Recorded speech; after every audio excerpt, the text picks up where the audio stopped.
그 창세기 했고요. 오늘은 출애굽기 하도록 할게요. 출애굽기는 뭘 말하는가? 언제 창세기 했어요? 지난주에 창세기 했어요. 아, 그렇게 쭉 가실 거예요? 글쎄 봐서. 인도하시면 따라서. 네, 성령이 인도하시고. 네. 좋은 말로는 성령이 인도하신. 네. 나쁜 말로는 제 마음대로. 네, 상황과 환경에 따라서. 네. 일단 여기 출애굽기 한번 좀 해볼게요. 그 출애굽기가요, 히브리어로 세모트래요. 세모트예요, 세.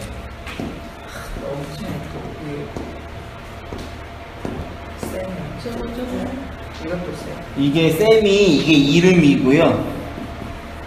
이게 타운데 이게 십자가를 의미하고 혹은 또 목표라고도 해요. 이거는 바브라 그러는데 이건 접속사거든요. 연결하는 고리 뭐 그렇게 사용이 돼요. 그래서 그 셈모트 이렇게 있는데요. 단어의 의미를 좀 이렇게 보면 셈과 바브라 그다음에 타우가 이렇게 합쳐진 단어래요. 그래서 타우가 십자가이고 바브는 연결고리이고 셈은 이름이니까 세모트는 십자가로 연결된 이름. 이름이 십자가로 연결된다. 뭐 이렇게 하면 무리가 없겠어요. 그 이름이 되게 이제 중요해요. 출애굽기가 1장 1절에 이름이 나와요. 야곱과 함께 각각 자기 가족을 데리고 애굽에 이른 이스라엘 아들들의 이름은 이러하니 하고 그 12명의 아들 이름이 쭉 나오거든요. 이름이 나와요. 이 이름 12에서 이름이 나오고 그 다음 1장 5절을 보면 야곱의 허리에서 나온 사람은 모두 몇이요? 72호예요. 그 창세기에는 73으로 나와 있어요. 73명이라고 어느 성경에는 여기는 70으로 나와 있어요. 성경이 그럼 앞뒤가 안 맞는데 이게 명수를 의미하는 게 아니라 그냥 70이라고 그러시면 돼요. 이스라엘의 12아들이 70이 되는 거죠. 그렇죠?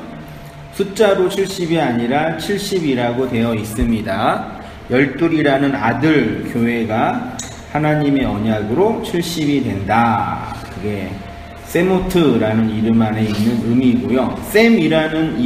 셈이 이름이란 뜻과 함께 말씀이란 뜻도 담겨져 있으니까 이름은 말씀이라고 하면 출애굽기는 말씀이 십자가로 연결한다. 이렇게도 볼 수 있겠죠. 말씀이 나를 십자가로 이끄신다. 혹은 말씀과 내가 십자가로 연결된다. 하나님의 말씀이 나를 십자가로 이끌기 위해 애굽에서 나오게 하는 이야기가 출애굽기이고 12로 설명되는 하나님의 말씀들이 70이라는 언약으로 나에게 다가오므로 나를 애굽에서 나오게 하는 구원의 이야기가 출애굽기가 된다. 출애굽기는 구원의 이야기예요. 베레시트가 창세기예요. 언약을 나에게 어떻게 이루시냐면 세모트, 출애굽하심으로 이루시고 그렇게 출애굽해서 레위기, 바이크라 부르신 다음에 하나님께 예배하는 자로 광야로 이끄시고 광야 배 미드바르에서 말씀을 가르쳐 주시는 거죠. 광야는 하나님이 우리를 목양하시는 곳인데 무엇으로 목양을 하시냐면 말씀으로 목양하시죠. 그 말씀의 내용이 신명기가 다바림이거든요. 다바림이 다바르라는 명사랑 동사에서 다바르는 그냥 말이에요.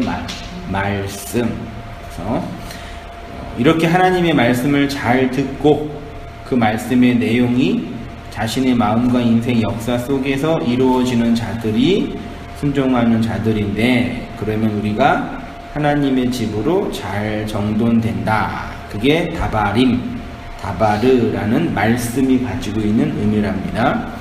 그래서 다바림 안에는 정돈된 집이란 뜻이 있고 광야에서 하나님의 말씀을 잘 듣고 순종하면 가나안에 들어가 다바림하게 되고 순종하지 못하고 불순종하면 광야에서 죽게 된다. 그게 민수기랑 신명기의 이야기입니다. 1장 1절 다시 보시면요. 야곱과 함께 각각 자기 가족을 데리고 애굽에 이른 이스라엘 아들들의 이름은 이러하니 르우벤과 시므온과 레위와 유다와 이사갈과 스불론과 베냐민과 단과 납달리와 갓과 아셀이요. 야곱의 허리에서 나온 사람은 모두 70이요. 요셉은 애굽에 있었더라. 요셉과 그의 모든 형제와 그 시대의 사람은 다 죽었고 6절까지는 하나님을 아는 백성이 야곱의 아들 12이죠. 그들이 70이에요. 6절까지는 하나님을 알고 있었던 백성들이고 7절부터는 이스라엘 자손은 생육하고 불어나 번성하고 매우 강하여 온 땅에 가득하게 되었더라. 그 다음에 8절에 뭐라고 되어 있어요? 요셉을 알지 못하는 새 왕이 일어나 어떻게 했어요? 그 다음에요? 애굽 사람들을 계속 탄압했죠. 이들의 백성 수가 많아지면 나라가 어려울 때 쿠데타를 일으켜서 나라를 전복할 걸 두려워해가지고요. 보시면요. 출애굽기 1장에는 말씀의 두 줄기가 나오는데 하나님을 아는 자손과 하나님을 알지 못하는 자손입니다. 하나님을 아는 자손 12아들 70인이요. 육적인 줄기가 있고 영적인 줄기가 있습니다. 계보가 두 개가 있습니다. 육적인 계보, 영적인 계보요. 육적인 계보는 첫 번째 아담에서 출발하고 육적인 계보는 애굽에서 출발하고 영적인 계보는 가나안에서 출발합니다. 영적인 줄기가 육적인 줄기를 구원시키는 모양이 되는 것이고 영이 육을 구원시키려고 육의 나라로 간 거죠. 요셉이 애굽 땅에 갔다는 것이고 수가 많아졌고 영의 사람이 많아지니까 영의 사람들에게 고통을 주어 나가게 하는 것이 출애굽기 1장에 있는 두 이야기거든요. 에베소서 2장 13절 한번 보시면요. 이제는 전에 멀리 있던 너희가 그리스도 예수 안에서 그리스도의 뭘로요? 피로 가까워졌느니라. 그는 우리의 화평이신지라 둘로 하나를 만드사 원수된 것 곧 중간에 막힌 담을 자기 육체로 허시고 법전문으로 된 계명의 율법을 폐하셨으니 이는 이 둘로 자기 안에서 한 세 사람을 지어 화평하게 하시고 또 십자가로 이 둘을 한 몸으로 하나님과 화목하게 하려 하심이라. 원수된 것을 십자가로 소멸하시고 또 오셔서 먼 데 있는 너희에게 평안을 전하시고 가까운 데 있는 자들에게 평안을 전하셨으니 이는 그로 말미암아 우리 둘이 한 성령 안에서 아버지께 나아감을 얻게 하려 하심이라. 그러므로 이제부터 너희는 외인도 아니요 나그네도 아니요 오직 성도들과 동일한 시민이요 하나님의 권속이라 되어 있죠. 그 13절을 보시면 중간에 막힌 담을 허셨다고 되어 있는데 이 막힌 담이 뭐냐? 육과 영 사이에 있는 담이다. 막힌 담이 누가복음 16장에 가면 깊은 구렁이라고 되어 있고요. 히브리서에 가면은 휘장이라고도 하는데 육과 영이 나뉘어져 있는 거죠. 그림을 굳이 뭐 이렇게 보면은요. 그게 구원을 설명하는 방식이에요. 육이 있고 영이 있는데 이게 이렇게 막혀져 있잖아요. 요거를 하셨어요. 그래서 육과 영이 하나가 된다. 이렇게 설명하는 거예요. 십자가가 이 막힌 담 원수지간을 화평하게 한 것입니다. 주님이 화평하게 하면 우리는 평화를 누리고 그래서 그리스도를 우리의 화평이라고 합니다. 그 다음에 14절에 15절에 법조문으로 된 부분 법조문으로 된 계명의 율법을 폐하셨으니 되어 있죠.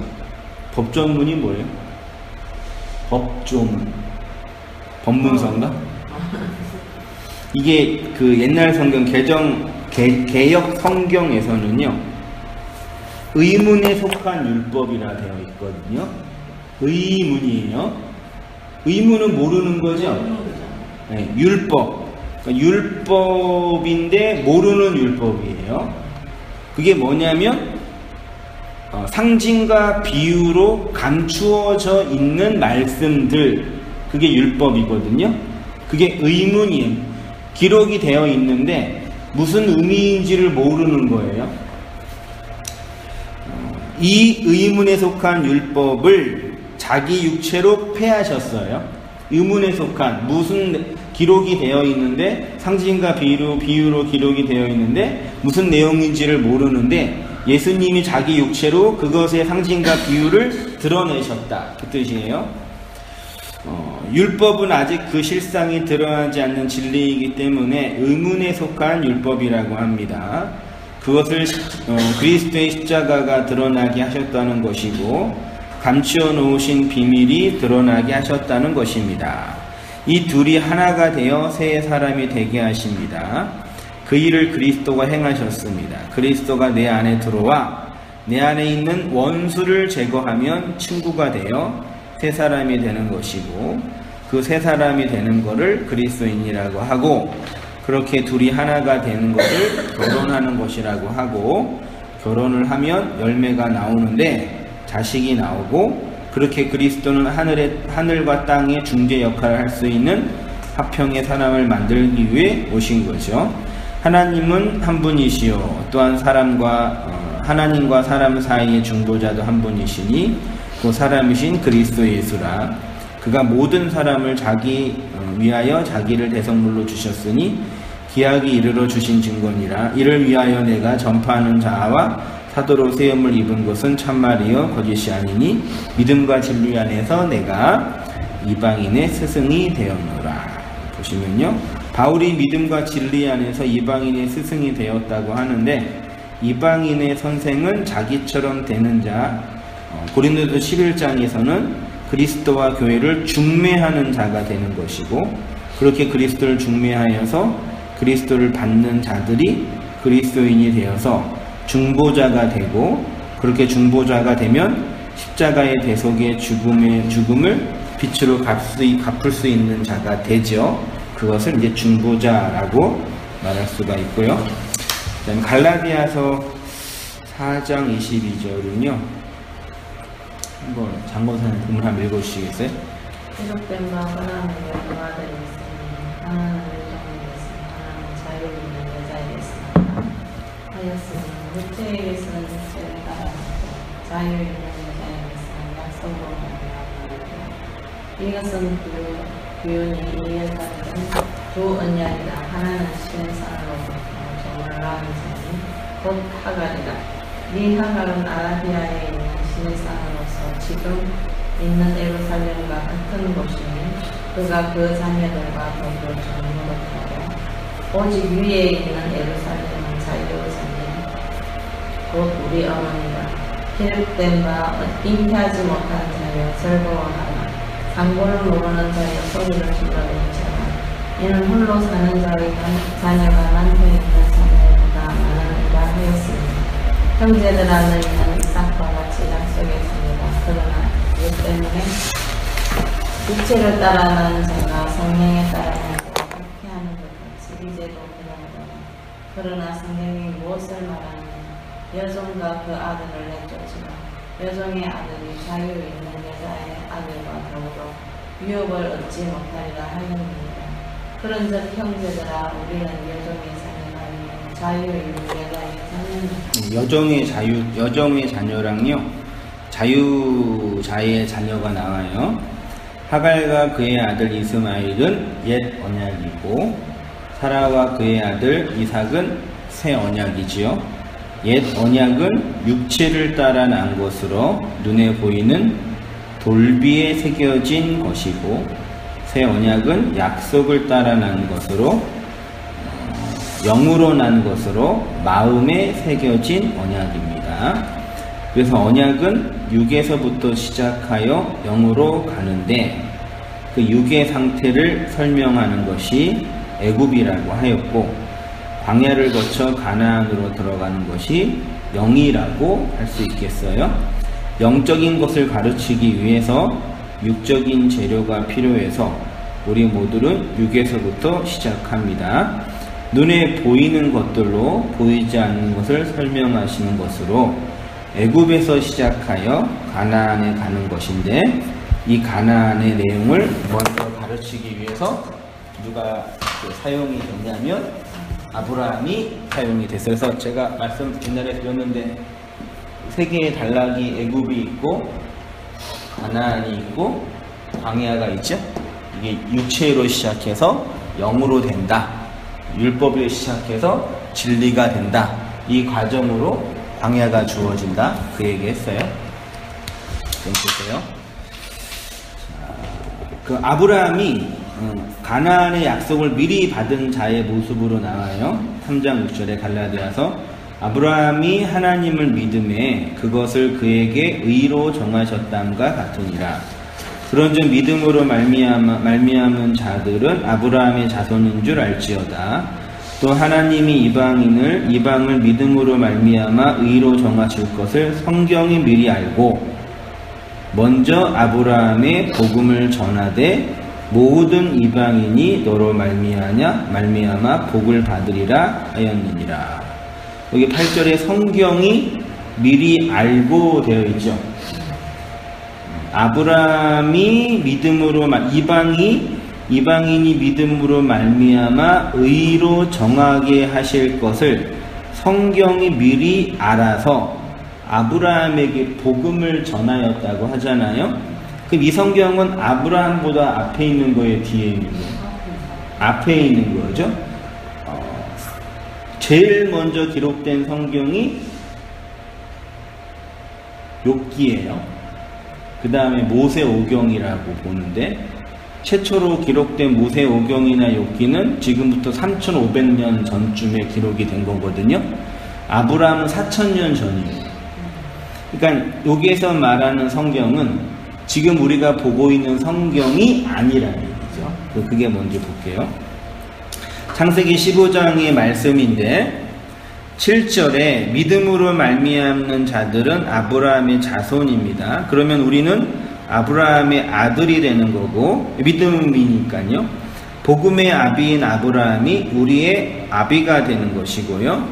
이방인이 믿음으로 말미암아 의로 정하실 것을 성경이 미리 알고 아브라함에게 복음을 전했다고 하잖아요. 그럼 아브라함이 받은 복음은 뭐예요?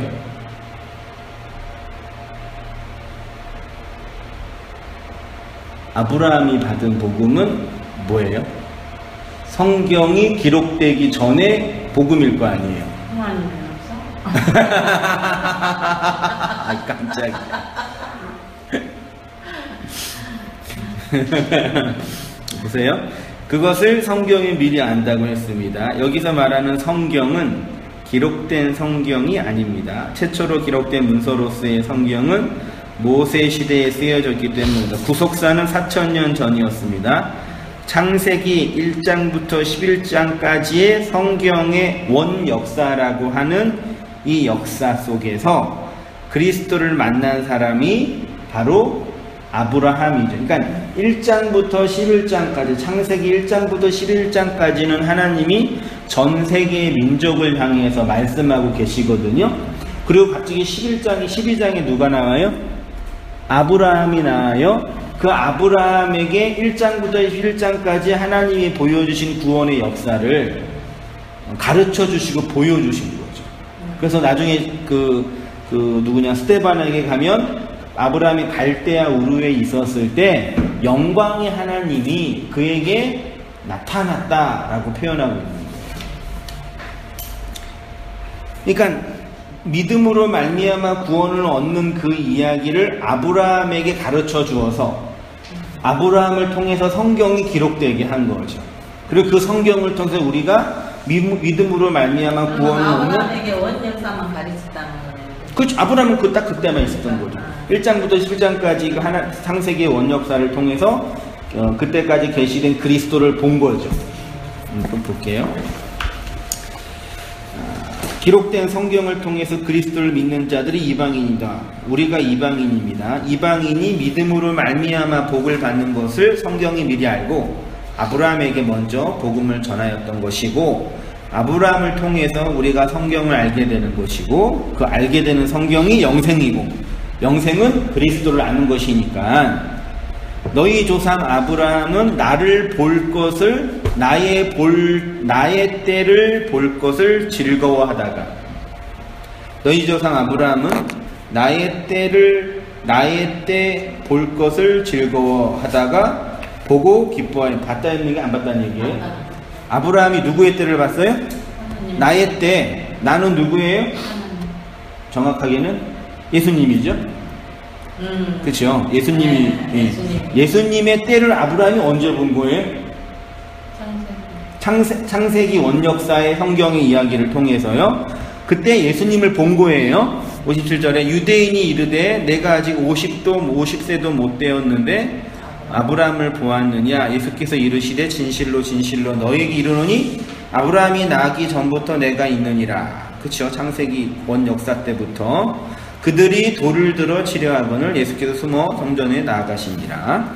아브라함은 나의 때를 보고 즐거워하였다고 하는데, 그때가 예수님의 때죠.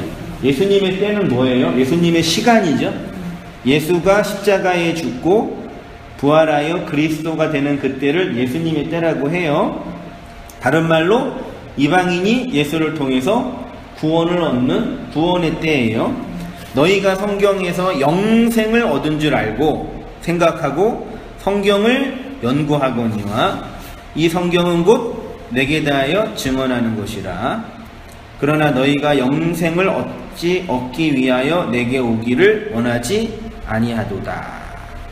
성경은 영생을 말하는데 그 영생은 예수 그리스도를 증언하는 것입니다.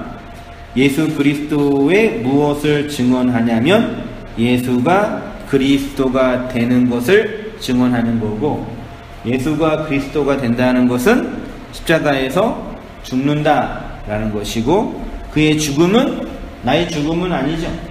그의 죽음이 나의 적용으로 적용되기 위해서, 나의 죽음으로 실제화되기 위해서 누가 오신 거예요? 성령님이 오셔서 그의 죽음이 적용되죠. 근데 40절에 너희가 영생을 얻기 위해서 내게 오기를 원하지 않았다고 하지요. 자기가 생각하고 자기가 욕망하는 하나님이 빠져 있어서 성경이 말하는 하나님께 오지 않는다. 비유와 상징에 갇혀 있어서 실상되고 실체되고 진리 대신 그리스도께로 오지 않는다. 비유와 상징으로 덮여있는 예수님은 땅의 것으로 응답해 주시기 때문에 열심히 땅의 것을 행하는 것입니다. 서론적이게 길었는데, 그럼 왜 우리가 출애굽해야 하나? 출애굽기는 뭘 설명하나? 그것은 땅의 사람에서 하늘의 사람이 되기 위함인데, 육적인 사람에서 영적인 사람이 되기 위함입니다. 보세요. 그러나 그들의 다수를 하나님이 기뻐하지 아니하셨으므로 그들이 광야에서 멸망을 받았느니라. 이러한 일은 우리가 본보기가 되어 우리로 하여금 그들이 악을 즐겨한 것 같이 즐겨하는 자가 되지 않게 하려 함이니, 그들 가운데 어떤 사람들과 같이 너희는 우상 숭배하는 자가 되지 말라. 광야에 있었던 이스라엘 백성이 뭐 했다고요? 우상 숭배했대요. 기록된 바 백성이 앉아서 먹고 마시며 일어나서 뛰는가 함과 같으니라. 그들 중에 어떤 사람은 음행하다가 하루에 23,000명이 죽었나니 우리는 그들과 같이 음행하지 말자. 그들 가운데 어떤 사람은 주를 시험하다가 뱀에게 멸망하였나니 우리는 그들과 같이 시험하지 말자. 그들 가운데 어떤 사람들이 원망하다가 멸망하는 자에게 멸망하였나니 너희는 그들과 같이 원망하지 말라. 그들에게 일어난 이런 일은 본보기가 되고 또한 말세를 만난 우리를 깨우치기 위하여 기록되었습니다. 네 가지 하지 말라고 했는데요. 우상숭배, 간음, 시험, 원망이죠. 이런 일을 통해서 깨우침의 거울로 성경을 주신 거고요. 이들은 다 우상 숭배하고 간음하고 시험하고 원망하여서 광야에서 죽었는데 기록된 성경이 있는 너희는 그렇게 실패하지 말라고 하시는 거죠. 그런데 그렇게 받은 자들이 이것을 그대로 따라 행하였다는 것이고, 그래서 12절에 써지는 않았는데 선줄로 생각하는 자들은 넘어질까 조심하라. 이게 무슨 뜻이냐면 내가 하나님을 바르게 알고 있다라고 스스로 생각하는데 그 하나님의 실상이 우상으로 만들어진 금송아지라는 얘기죠. 그래서 스스로 선줄로 착각하고 있다라는 것을 경고하고 있는 거죠. 가나안의 내용을 안 사람이 아브라함이고요. 그 말은 그리스도를 안 사람이고, 아브라함은 여호와를 믿어서 의인이 되었습니다.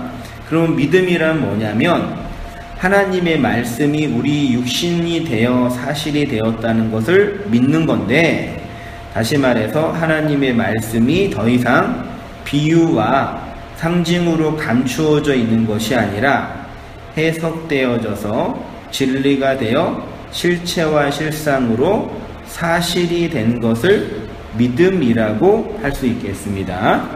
그래서 믿음의 문제는 마음의 문제이고, 마음 밖의 이야기가 아니라 마음 안에 이루어지는 것. 이게 무슨 말이냐면요, 성경 자체는 율법이고, 율법은 비유와 상징으로 가려져 있잖아요.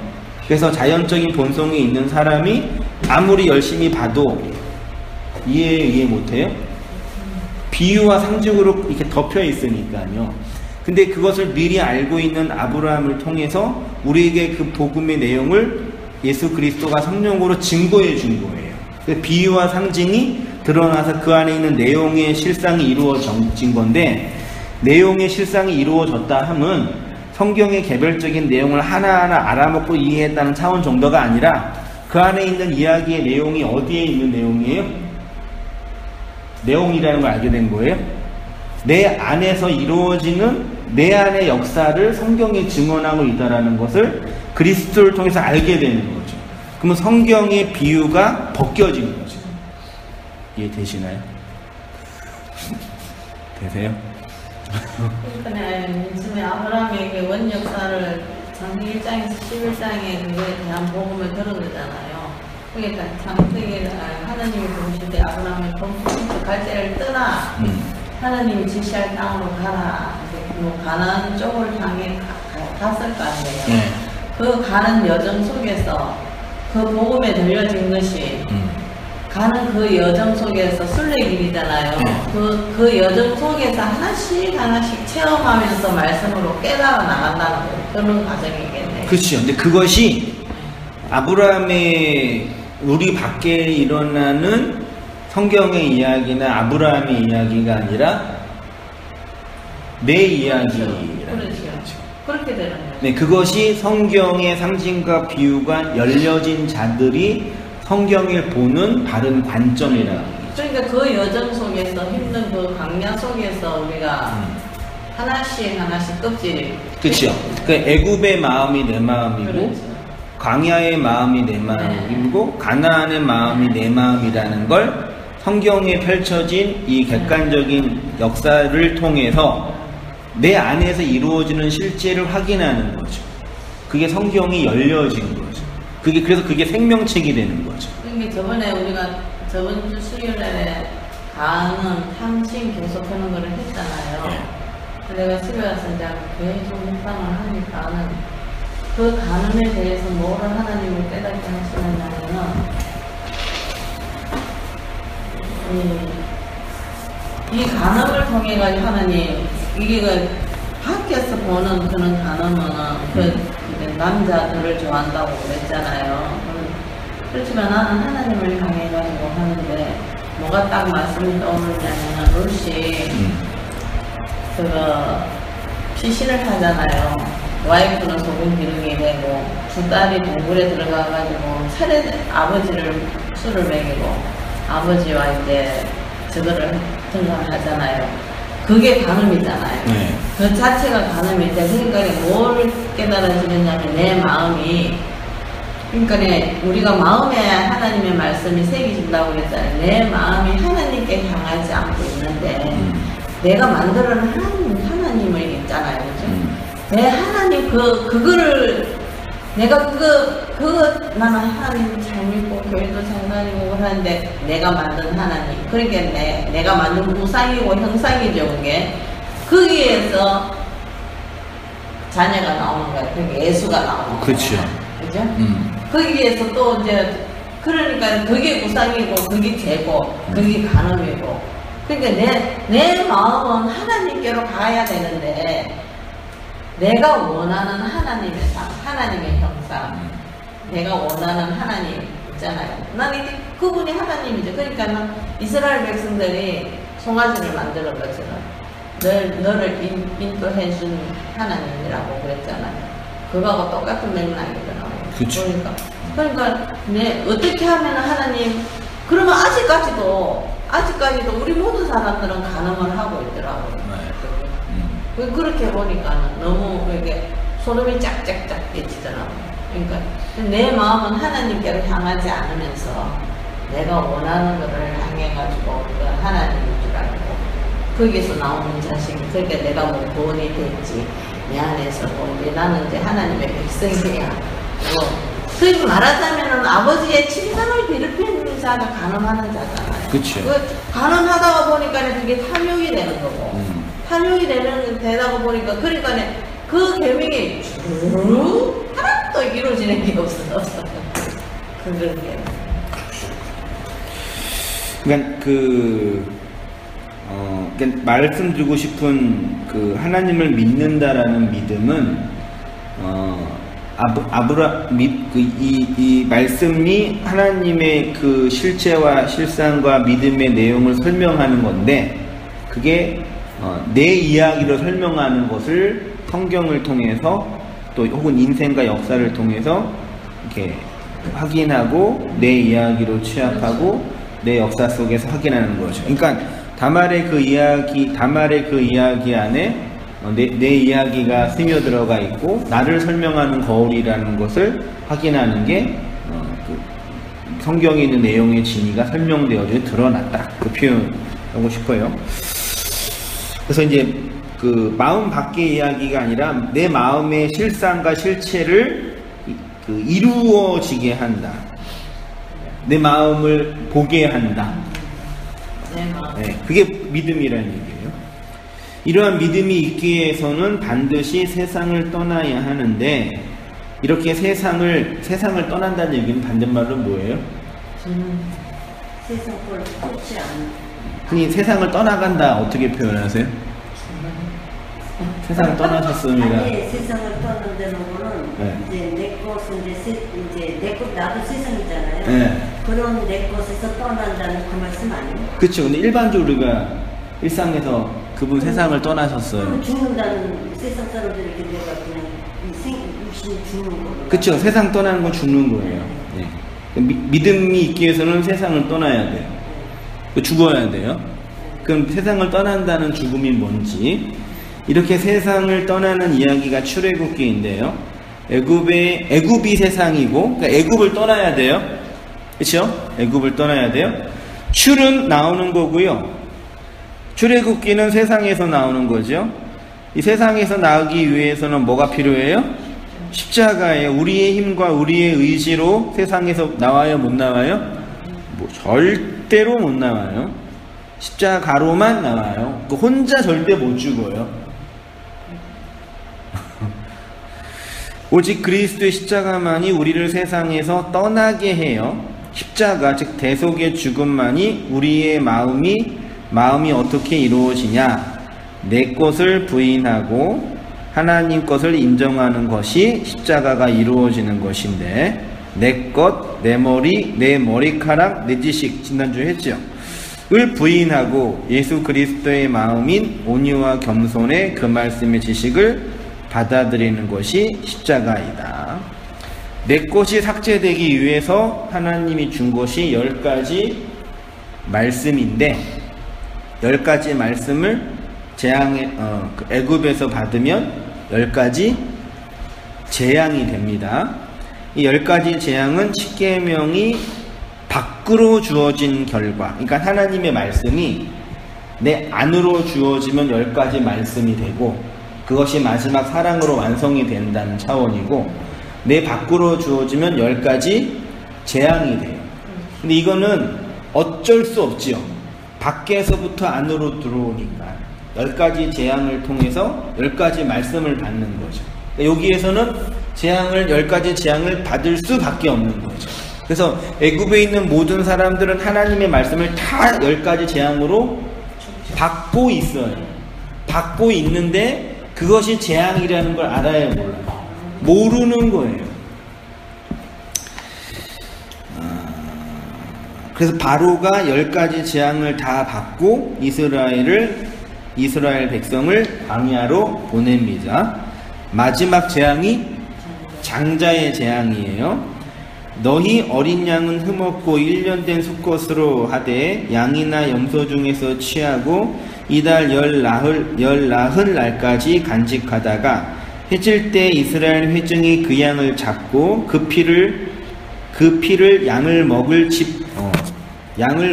그 집 좌우 문설주와 어디에요? 임방에 뭐하고요? 뭐를요? 피를요. 그 밤에 그 고기를 불에 구워 무교 병과 쓴 나물과 아울러 먹되 날 것으로나 물에 삶아서 먹지 말고 머리와 다리와 내장을 다 불에 구워 먹고 아침까지 남겨두지 말며 아침까지 남은 것은 다 곧 불사르라. 너희는 그것을 이렇게 먹을지니 허리에 띠를 띠고 발에 신을 신고 손에 지팡이를 잡고 허리에 띠 발에 신발 그리고 지팡이에요. 급히 먹으라. 이것이 여호와의 유월절이니 모세가 이스라엘 모든 장로를 불러 그들에게 이르되 너희는 나가서 너희의 가족대로 어린 양을 택하여 유월절 양으로 잡고 웃을 좀 묶음을 가져다가 그릇에 담아 피에 적셔서 그 피를 문 임방과 좌우 설주에 뿌리고 아침까지 한 사람도 자기 집 문 밖에 나가지 말라. 여호와께서 애굽 사람들에게 재앙을 내리려고 지나가실 때에 문 임방과 좌우 설주 재앙이 여호와께서 내리시죠? 10가지 재앙이요. 여호와께서 그 문을 피가 있는 그 문을 보시면 여호와께서 그 문을 넘으시고 멸하는 자에게서 너희 집에 들어가서 너희를 치지 못하게 하실 것임이라. 너희는 이 일을 규례로 삼아 너희와 너희 자손이 영원히 지킬 것이라. 집에 피를 바르고 라고 하죠. 피가 있어야 10번째 재앙에서 벗어날 수가 있지요. 피는 생명이고 내 안에 새 언약의 생명이 들어와 있으면 하나님의 10가지 재앙이 넘어가는 거죠. 사망이 넘어가는 거죠. 내 집 문 임방에 그리스도의 피가 있으면 생명이 됩니다. 요 피가 원어로 담이에요. 담. 그렇지도 않아요. 달렛에 맴이 딱 붙는 거예요. 이게 담이라고 있는데 앞에 알레프를 붙이면 뭐가 돼요? 담이 돼요. 피 앞에 알레프가 있으면 담이 돼요. 사람을 의미하는 아담은 담에 알렙이 있는 곳입니다. 사람은 피를 배우는 자입니다. 피를 배운 자는 두 번째 아담이 됩니다. 이렇게 출애굽하려면 피가 필요합니다. 피가 생명이라고 그랬어요. 아들이 있는 자에게는 뭐가 있고? 생명이 있고 하나님의 아들이 없는 자에게는 생명이 없느니라. 아들을 믿는 자에게는 영생이 있고 하나님에게 순종하지 않은 자에게는 영생을 보지 못하고 도리어 하나님의 진노가 그 위에, 아까 그 출애굽기에서 하나님의 진노가 어디를 넘어간다 그랬어요? 문설주, 피를 바른 문설주에 넘어간다 그랬잖아요. 근데 그 피, 즉 생명이 없는 그 집은 하나님의 진노가 그 위에 머물러 있다 그랬죠. 그러니까 발라야 할 그 집은 누구의 집이에요? 내 집. 내가 하나님의 집이고 세상의 집이잖아요. 이 나라는 존재가 집인데 그 집에 어린 양의 피가 담겨져 있어야지 하나님의 진노가 넘어가는 얘기고, 그 이야기가 요한 1서와 요한복음에 그대로 반복되고 있는 거죠. 하나님의 아들에게는 생명이 있고요. 하나님의 아들은 생명의 피가 있는 자입니다. 요한복음 3장에 아들을 믿는 자는 생명이 있고 그 생명은 영생입니다. 아들을 순종치 않는 자는 하나님의 진노가 그 위에 머물러 있습니다. 그러니까 애굽에서 나오기 위해서, 세상에서 나오기 위해서는 뭐가 필요하다는 얘기예요? 피가 필요하다는 얘기죠. 그 피가 나에게 발려지면 나오는 건다는 얘기죠. 신명기 12장 10절이요. 내 하나님 여호와께서 내게 허락하신 대로 내 지경을 넓히신 후에 내 마음에 고기를 먹고자 하여, 고기가 있습니다. 이러기를 내가 고기를 먹으리라 하면 내가 언제나 마음에 원하는 만큼 고기를 먹을 수 있으리니, 만일 내 하나님 여호와께서 자기 이름을 두시려고 택하신 곳에 내게서 멸하려거든 내가 내게로 명령한 대로 너는 여호와께서 주신 소와 양을 잡아 내 각성에서 내 마음에 원하는 모든 것을 먹되 정한 자나 부정한 자를 막론하고 노루나 사슴을 먹는 것 같이 먹을 수 있거니와, 다만 크게 삼가서 그 피는 먹지 말라. 피는 생명인즉 내가 그 생명을 고기와 함께 먹지 못한다. 신명기에서 말씀해 주셔요. 너희는 그것을 먹지 말고 물같이 땅에 쏟으라. 너는 피를 먹지 말라. 내가 이같이 여호와께 의롭게 여기시는 일을 행하면 너와 내 후손이 복을 누리리라. 구약에서는 피를 먹지 말라 그랬고요. 신약에서는 피를 먹으라 그랬어요. 내 피와 내 살을 먹으라 그러셨잖아요. 예수가 완성한 언약의 피는 먹는 거고, 구약에서는 고기는 먹는데 피는 먹지 말라고 합니다. 구약의 피예요. 옛날 피예요. 그걸 옛사람이라고 표현을, 옛생명, 율법의 생명, 옛 목숨이라고 할 수 있겠어요. 죽은 것이기 때문입니다. 그러나 새 피는 새 생명이죠. 피가 생명이니까. 새 언약이 있네요.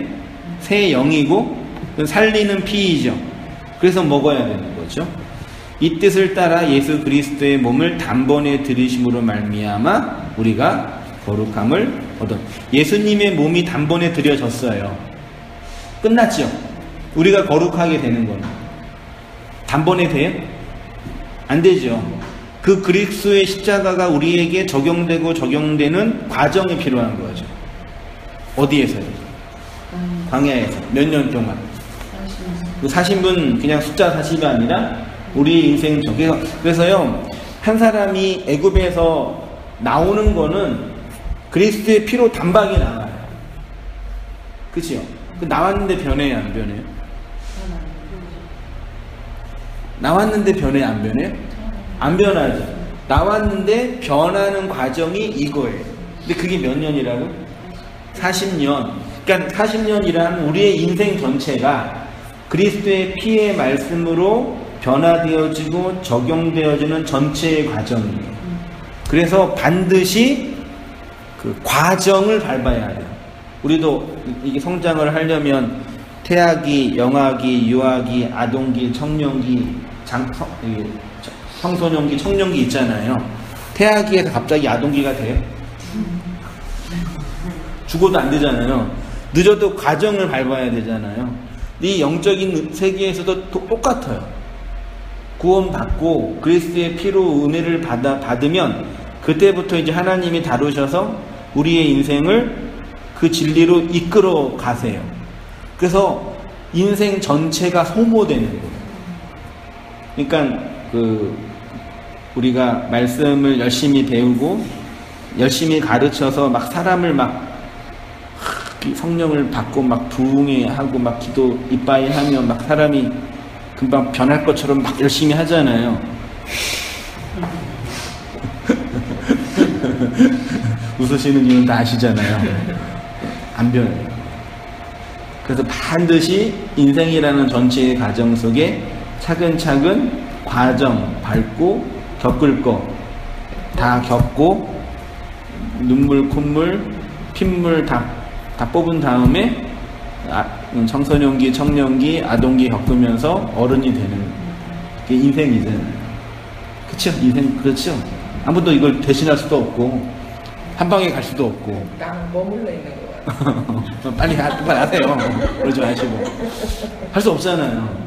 그래서 이게 하나님의 말씀을 받은 성도는 그 과정, 그 성숙의 과정, 진보의 과정을 반드시 밟아서 가는 거예요. 그러니까 그리스도의 피는 단번에 들이졌지만 우리가 거룩하게 입는 인생 전체 가난을 경험하는 그거는 이 광야 인생 전체에 있어서 경험하는 거예요. 그러니까 말씀을 받고 막 은혜를 받고 막 하늘이 열리는 어떤 영적인 그 각성과 부흥의 경험이 있는 것으로 자위할 필요도 없고 또 권사님처럼 난 별로 잘하지도 않는 것처럼 할 필요도 없는 거예요. 어떤 의미에서는. 왜요? 네, 거치는 과정이 있으니까.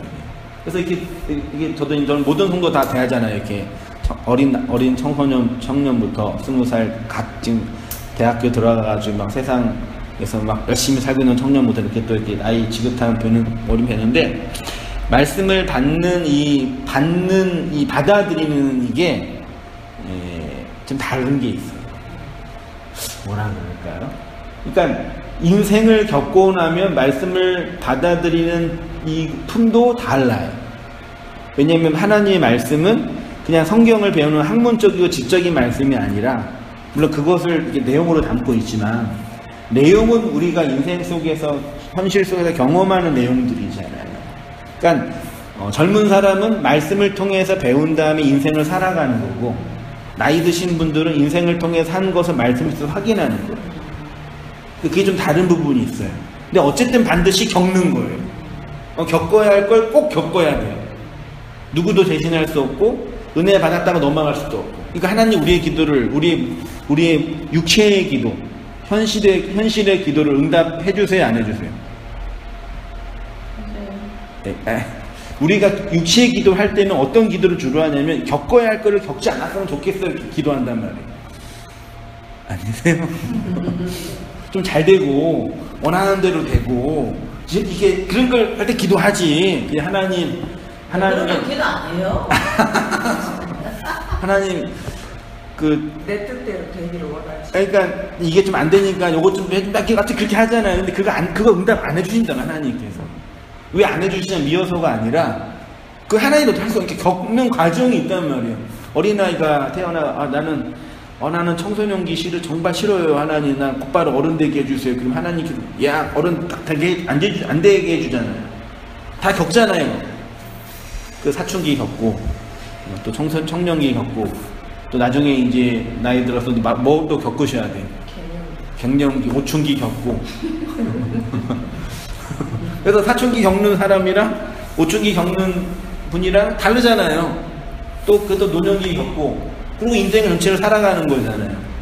그런 것처럼 하나님의 말씀도 수준이 있고 과정이 있고 단계가 있고 이게 다 있는 것 같아요. 그러니까 말씀은 다 그대로인데 말씀을 듣는 내 입장이 어린아이였을 때 듣는 거랑 청소년기 때 들은 거랑 작년에서 듣는 거랑 이게 다가오는 거랑 이해되는 폭이 달라요.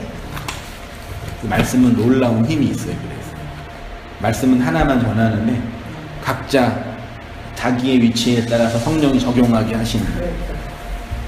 신기하지. 그렇죠. 그러니까 설교자가 막 억지로 막 이렇게 막 집어넣고 막 그렇게 할 필요도 없어요. 그냥 말씀을 열심히 잘 들어가는 것도 아니고. 그렇죠. 그러다가 들어가면 내가 뇌를 자르지. 팍 집어넣지. 근데 그건 또 아니고 또 안 들을 또 분은 또 영원히 안 듣기도 하고 뭐 이거 어떻게 인력으로 되는 것도 아니고 다만 최선을 다해서 전할 뿐인 거죠.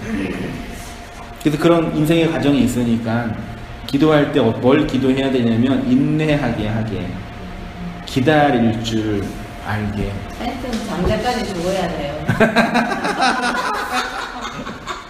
그래서 그걸 이렇게 기다리고 인내하고 지켜보는 그걸 배워야 돼요. 그게 힘들잖아요. 그러니까 그 10가지 중에 장자가 마지막인데 장자인 내가 죽어야지 이제 그게 들어가는 거죠. 장자가 안 죽으니까 바로 계속 살고 있죠. 그렇죠. 네, 그 죽음의 과정이 이제 필요하다. 선생님, 아직도 바로로 살고 있어. 여기에서 그럼 장자가 왜 그래? 여기에서 바로인 나를 확인하는 거죠. 내가 바로구나. 그렇죠. 대부분의 사람은 자기가 바로인지는 모르죠. 예수님의 십자가는 단번에 세워졌습니다. 그분의 십자가는 단번에 완성이 되었는데 우리의 거룩은 단번에 완성되지 않습니다. 이게 아주 기독교의 핵심이에요. 그래서 너무 조급할 필요도 없고 너무 힘을 에너지 다 쏟을 필요도 없어요. 그렇죠? 십자가가 적용되는 게 우리의 일생에 적용이 돼요. 그렇죠. 그래서 40년이라고 분명히 명시해 놓잖아요. 광야에서. 그럼 광야에서 뭘 배우냐? 그들의 시체가 큰 성길에 있으리니 그 성은 영적으로 하면 소돔이라고도 하고 애굽이라고도 하니 곧 그들의 주께서 십자가에 못 박은 곳이라 했죠. 예수님의 십자가가 어디에 못 박혔어요? 골고다, 해골이죠. 그게 누구예요? 해골이 마른 뼈인 나예요. 나에게 그리스도의 십자가가 딱 박힌 거예요. 그렇죠? 근데 그걸 뭐라 그래요? 소돔이라고도 하고 애굽이라고도 하잖아요. 그럼 골고다인 내가 소돔이고 애굽이겠네요. 그렇죠? 십자가에 박혀서 소돔인 내가 애굽인 내가 하나하나 삭제되어 가는 것이 성도의 거룩인 거죠. 예수님은 골고다 곧 해골이라는 언덕에서 십자가에 못 박히셨습니다. 해골은 우리의 마음, 강팍한 마음이에요. 그래서 십자가가 꽂혀지면 그 강팍한 마음이 젖과 꿀이 흐르는 가나안이 되는 거죠. 옥토가 되는 거죠. 말씀이 없이 강팍해진 마음입니다. 그 골고다 마음을 소돔과 애굽이라고 합니다. 우리의 소돔과 애굽의 속성 위에 예수님의 십자가가 세워진 것입니다. 이것을 가르치기 위해서 애굽에서 그리스도의 십자가로 빼어내신 후에 광야에서 애굽의 속성을 다 죽이시고 가나안이라는 약속의 땅으로 인도하시는 것입니다. 우리의 인생으로 적용을 하면 세상에서 빼내요. 어디다 집어넣어요? 교회로 집어넣어요. 그 교회 안에서 뭐 해야 돼요? 세상 속성, 애굽과 소돔 속성을 다 빼내야 돼요. 그래서 그리스도의 말씀으로 살아가는 삶을 교회당에서 배우는 거죠. 어디 세상에서 배워요?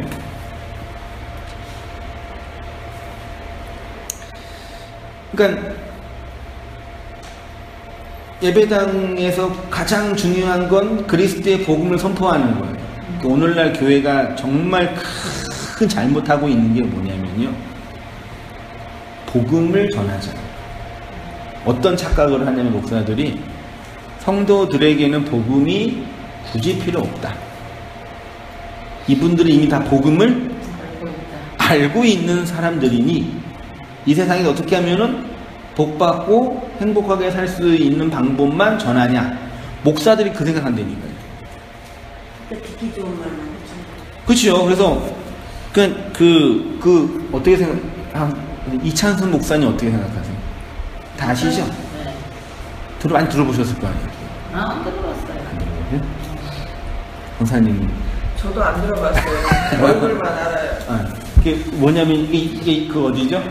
그 인터넷 방송이냐 그 기독교 방송에 유명한 강연 목사님들 있잖아요. 그분들 설교를 들으면 진짜 감동적이에요. 우리 천청년이 그런 목사들 되게 반듯하고 성경을 잘 가르치는 그런 목사님들은 그럼 뭐냐, 그분들이 정말 복음을 얘기하냐. 제가 어떤 생각이 드냐면 그렇게 말씀 강연을 너무 잘해서 사람들한테 감동을 주고 도전을 주는 그런 강연자 같은 목사들이 있거든요. 근데 제 생각은 그분들은 강연을 잘하는 거예요.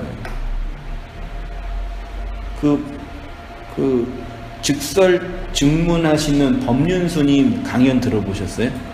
한 번도 안 들으세요? 목사님한테 들었어요. 저한테요? 말을 되게 잘해요. 아, 저희 TV에 나오는 네. 그 스님. 네. 그리고 들어봤어요. 막 이혼의 위기 있는 가정이 막 깨지는 가족 그런 거에서 좋은 지침을 얘기해줘요. 그 막 울기도 하고 감동도 받고.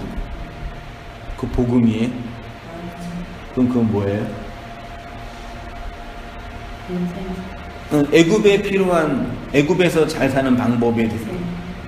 그러니까 그거는 율법과 도덕으로 사람들을 잘 가르치는 좋은 방법이에요. 그게 나쁘다, 그건 악이다 그러는 게 아니에요. 틀린 건 아니잖아요. 그렇죠. 그걸 잘 들어서 이 세상에서 우리의 육체는 여전히 이 세상에 있으니까 건강하게 가정을 잘 꾸리고 또 돈도 잘 벌고 또 뭐죠? 의미 있게 행복하게 살아가는 방법을 체득하는 건 필요한 거죠. 그리고 우리가 그걸 잘 배우기 위해서 초등학교, 중학교, 고등학교 12년 배워요. 다 그거잖아요. 근데 그거는 무슨 말하자면 뭐냐면은 이 세상에 필요한 좋은 교훈이에요.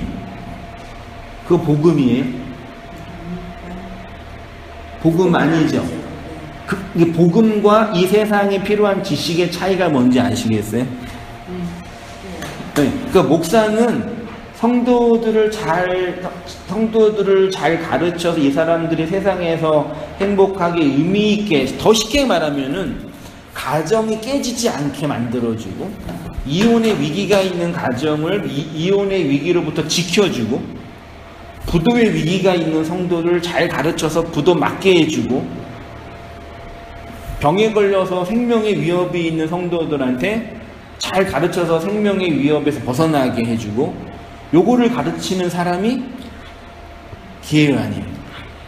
아니란 말이에요. 그러니까 그게 필요 없다는 얘기가 아니라 목사는, 교사는, 설교자는 이 그리스도의 복음을 얘기하는 거예요.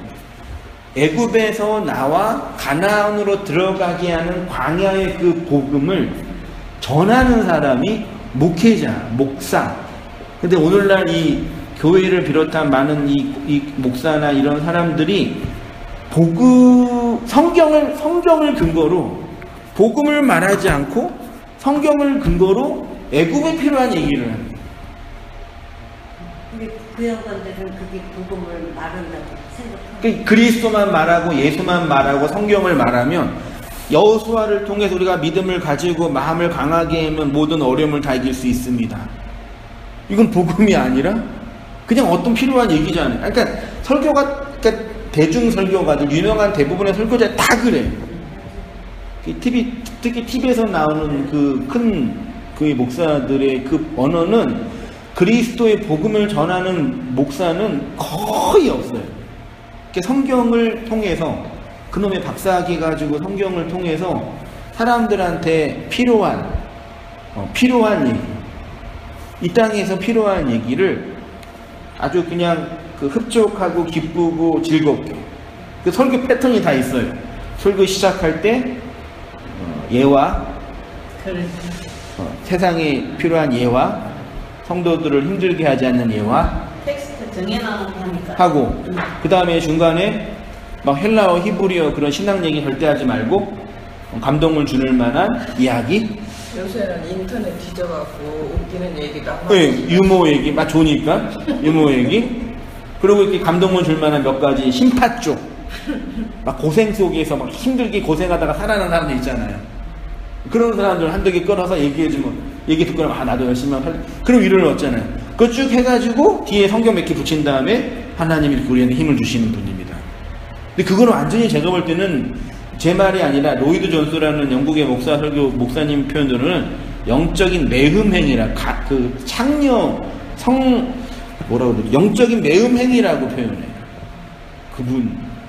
그러니까 복음을 전해야 할 복음 전도자가 성경을 근거로 복음을 안전하고 이 시대에 필요한 혹은 집단에 필요한 조직에 필요한 얘기만 쏟아붓느니까 끔찍한 일인 거죠. 그런 시대에 이런 얘기 조금 이렇게 하니까 무슨 말 이해도 못하고 성경 얘기하는 거예요. 그게 무슨 의미인지도 모르고 다말이 무슨 의미인지도 모르고 보디발의 아내가 무슨 의미인지도 모르고 아브라함이 무슨 의미인지도 모르고 창세기 12장에 아브라함이 부름받은 거 가지고 하나님의 말씀에 위대하게 순종하여 위대한 열매를 거둔 우리의 그 멘토.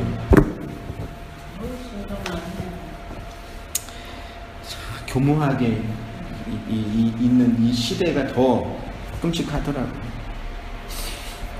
그래서 교회에서요, 애굽의 속성, 소돔의 속성을 다 빼는 걸 배우는 거예요. 뭘 통해서요? 언약의 피의 복음, 그리스도의 복음을 가르치고 증거하고 배워서. 그게 사실 교회거든요. 그래서 가나안으로 들어가게 하는 거죠. 그렇게 살아가는 삶이 성도이고 하나님의 나라이고 천국이며 새 사람입니다. 새 언약을 가지고 살아가는 사람. 그리스도의 피가 우리를 출애굽하게 하였으니까 광야에서 애굽으로서의 나, 소돔으로서의 내가 주고 가나안의 약속으로 완성되는 것이 성도의 신앙생활. 그리스도의 십자가가 골고다인 내 마음에 꽉 박혀서 소돔성과 애굽성이 하나하나 삭제되어 가는 과정을 복음을 통해서 배우고 확인하는 것. 그게 성경의 이야기고 내 이야기라는 걸 아는 거죠. 그게 신앙생활이시니까요. 너무 빨리 간다고 좋아하지 마시고 늦게 간다고 너무 힘들어하지 마시고 하나님의 그 말씀이 인도하시니. 그러니까 이제 말씀은 내가 빨리 알고 싶다고 빨리 되는 게 아니고 천천히 알고 싶다고 그렇게 되는 게 아니고 네. 하나님이 은혜를 주셔서 그때 아까 말씀하신 그 단계가 있어요. 그렇죠. 이게 내가 소화할 만큼 차근차근히 이제 한꺼번에 안 주시더라고요. 네, 그 애가 뱃속에 들어가면 10달 차야지 나오지. 네. 지금 어떻게 나와요, 지금? 무슨 수로? 그리고 각자의 수준에 따라서 네. 조금씩 알아보고 계시더라고요. 그냥 뭐 이렇게 알게 해주시는 줄 아니에요. 나는 그걸 느꼈거든요. 그래서 나는 빨리 다 알고 싶거든요. 네. 그런데 하나님 자기 그렇죠. 과정을 계단을 밟고 올라가야 차근차근. 맞습니다. 하나님이 깨닫게 해줄 때는 하나님 나라가 가까웠다. 정말이 가까웠다. 그러면 이제